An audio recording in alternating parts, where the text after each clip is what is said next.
দৈনিক আমাদের পত্রিকা মাহমুদুর রহমান যেসব সাংবাদিকদের মিথ্যা মামলার হয়েছে সে মামলার প্রতিবাদে আজকে কিন্তু ঠাকুরগাঁও যে চৌরাস্তা রয়েছে সমবায় মার্কেটের সামনে সাংবাদিকরা কিন্তু মানববন্ধন করছে। এই মানববন্ধন থেকে আমরা জানতে চাইবো কি বলছেন সেই সাংবাদিক কর্মীরা। আমরা একটু দেখাতে চাইবো যে আওয়ামী লীগের দোসর ও মেঘনা গ্রুপের চেয়ারম্যান কামাল কর্তৃক এবং দৈনিক আমাদের মজরুল সম্পাদক যে মাহমুদুর রহমান পত্রিকার যে তাদের বিরুদ্ধে আমরা জানি মামলা প্রতিবাদে স্বাধীনতা পরবর্তী বাংলাদেশে সকলে মানববন্ধন করছেন।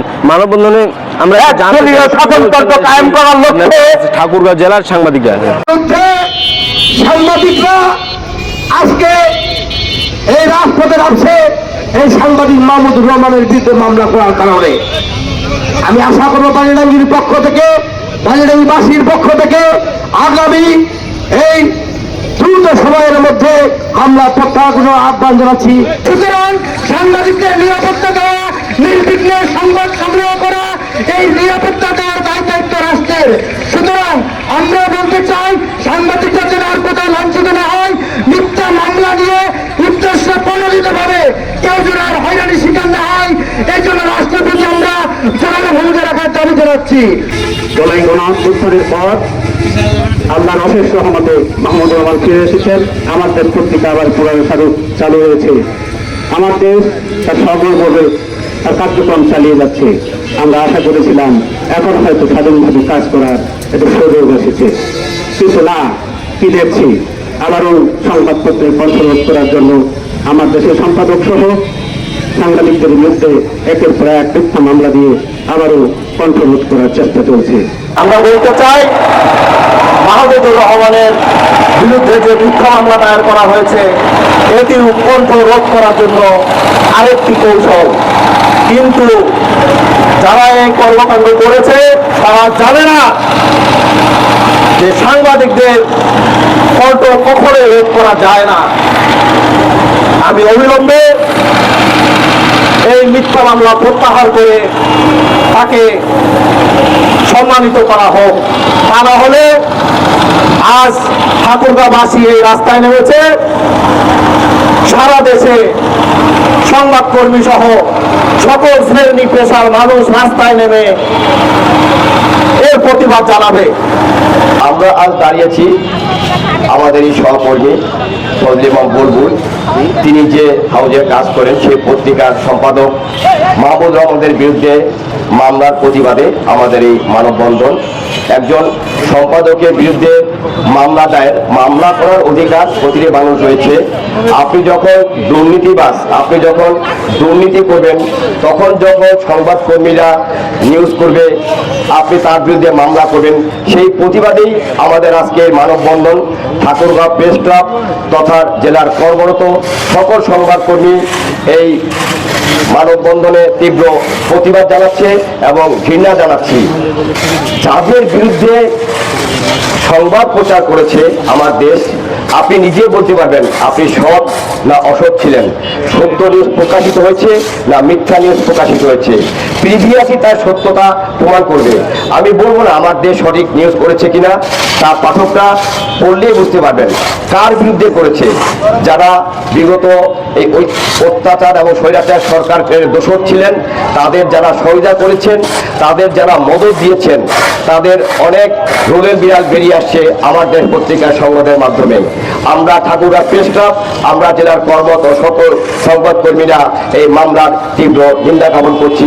ধন্যবাদ জানাচ্ছি সকল উপস্থিতি যারা এই মানববন্ধনে রাজনৈতিক নেতা কর্মী ও সমাজের সামাজিক লোক আমাদের সাথে একত্রে বসে রয়েছেন, তাদেরকেও ধন্যবাদ জানাচ্ছি। ধন্যবাদ। আজকের যদি উনি নির্যাতনের শিকারী হয়ে থাকেন তাহলে বাংলাদেশ যে ফ্যাসিস্টদের দূর করলো, এটার প্রমাণ কি? যারা নিবেদিতভাবে সংবাদ প্রচার করত, যারা স্বাধীনভাবে মুক্ত হস্তে লেখত, তাদেরকে কেন এখনো নির্যাতনের শিকার হতে হচ্ছে? তাই আমি বলতে চাই সংবাদকর্মী ভাইদের সাথে আমি একত্রতা ঘোষণা করে আজকে বলতে চাই আর কোন সংবাদকর্মীকে আপনারা কোনো ধরনের নির্যাতিত করবেন না। আগে দেখবেন তার সঠিক উনি কি ধরনের কথা লিখেছে সেটার উপরে। কারণ আমার সংবাদকর্মী ভাইয়েরা সবচেয়ে বেশি নির্যাতিত হয়েছে ফ্যাসিস্ট সরকারের আমলে, বিগত হাসিনা সরকারের আমলে। তাই আমি বলতে চাই তারা স্বাধীন থাকুক, তারা স্বাধীনভাবে লেখুক। তারা চায় এই বাংলাদেশটাকে স্বাধীনভাবে বাক স্বাধীনতাকে আমরা যেন ফিরিয়ে দিতে পারি। এই আহ্বান রাখছি। আপনার সবাই ভালো থাকবেন, সুস্থ থাকবেন। আমি আপনাদের সাথে একাত্মতা ঘোষণা করছি। আমি আপনাদের পক্ষে আছি ইনশাআল্লাহ। আমরা সাংবাদিকরা একজন প্রকৃত সংবাদ কর্মী, মজলুম সংবাদ কর্মী, সম্পাদক, প্রকাশক জনাব মাহমুদুর রহমানের পক্ষে দাঁড়িয়েছি এবং ফ্যাসিস্ট সরকারের মদতপুষ্ট সেই মেঘনা গ্রুপের কথা বলতে চাই। আমার হাতে দেখছেন মোবাইল, এখানে বিভিন্ন দলের বিভিন্ন জায়গার বিভিন্ন পত্রিকা সেই সংবাদটি উঠে এসেছে মেঘনা গ্রুপ 1 লাখ কোটি টাকা পাচার করেছে। বন্ধুরা আমার, এটা আমার কথা নয়, এটা পত্রিকার কথা নয়, এটা দুদকের অভিযানে এ কথা বেরিয়ে এসেছে। সেই সাথে আরো বেরিয়ে এসেছে তার সকল ব্যাংকের অ্যাকাউন্ট জব্দ করা হয়েছে। সরকার জব্দ করেছে, সব সরকার দেখেছে 1 লাখ কোটি টাকা পাচার করেছে। আমরা কি করেছি সেটা প্রকাশ করেছি বিভিন্ন মিডিয়া মাধ্যম। কিন্তু আপনাদের হয়তো মনে আছে, ফ্যাসিস্ট সরকার যখন যুদ্ধ অপরাধীদের বিচার করেছিল সেই সময় বিচারপতিদের ফোনালাপ ফাঁস হয়েছিল আমার দেশে। এই জন্য তাকে 136টি মামলায় আবদ্ধ করেছিল। বন্ধুরা আমার, নির্যাতন করেছিল। বন্ধুরা আমার, জেল খেটে দেশান্তরী হয়েছিল।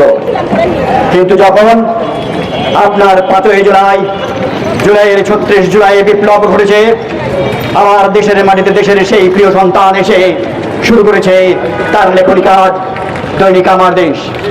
যুদ্ধ সংগ্রাম করে ভাড়া করা জায়গায় ভাড়া অবস্থায় নিজের শক্তি দিয়ে লড়তে চেয়েছে, বাংলার মানুষের কথা বলতে চেয়েছে। আমরা জানি তিনি মজলুম সাংবাদিক। তিনি যখন সত্য কথাগুলো লিখতে চাইলেন, তিনি একের পর এক ফাঁস করছেন সেই ফ্যাসিস্ট সরকারের সমস্ত কিছু, ঠিক তখনই পরিকল্পিতভাবে তার বিরুদ্ধে মামলা চাপিয়ে দেওয়া হলো। ভাই, আপনি মামলা চাপাবেন তার আগে তো নিয়ম আছে, সেই নিয়মগুলো ফলো করলেন না। প্রথমত অভিযোগ দায়ের করবেন, প্রতিবাদ দেবেন, এডিটোরিয়ালে আলোচনা হবে, সেই সমস্ত বিষয় আলোচনার পর তারপর তাকে দোষী সাব্যস্ত করার পর দেন ইউ গো টু আদালত। বাট আপনি হঠাৎ করে মামলা করে দিলেন ষড়যন্ত্রভাবে। জাতি কিন্তু আপনাকে ছেড়ে দেবে না। বাংলার ঠাকুরাই শুধু নয়, বাংলার সমস্ত সাংবাদিকরা সচেতন হয়েছে। সত্য বলার বাধা অতিক্রম করে সত্য বলবেই, সত্য পরিস্ফুট হয়ে এই আশাবাদ আছে। যেই সময় অযাচিত ভাবে নির্ভেজাল পুলিশমুক্ত মানুষগুলোকে ষড়যন্ত্রমূলক ভাবে মামলা দিয়ে তাদের ফাঁসিয়ে দেওয়া হয়েছিল, সরকার জুলাইয়ের পর পরিবর্তনের পরে সরকার পরিবর্তন হয়েছে। এই সময় মিথ্যা মামলা দিয়ে এদেশের আপামর জনসাধারণকে বিভিন্নভাবে হয়রানির শিকার করা হচ্ছে। জনাব মাহমুদুর রহমানের বিরুদ্ধে এই ষড়যন্ত্রমূলক মামলা অনতিবিলম্বে প্রত্যাহারের দাবি জানাচ্ছি। অন্যথায়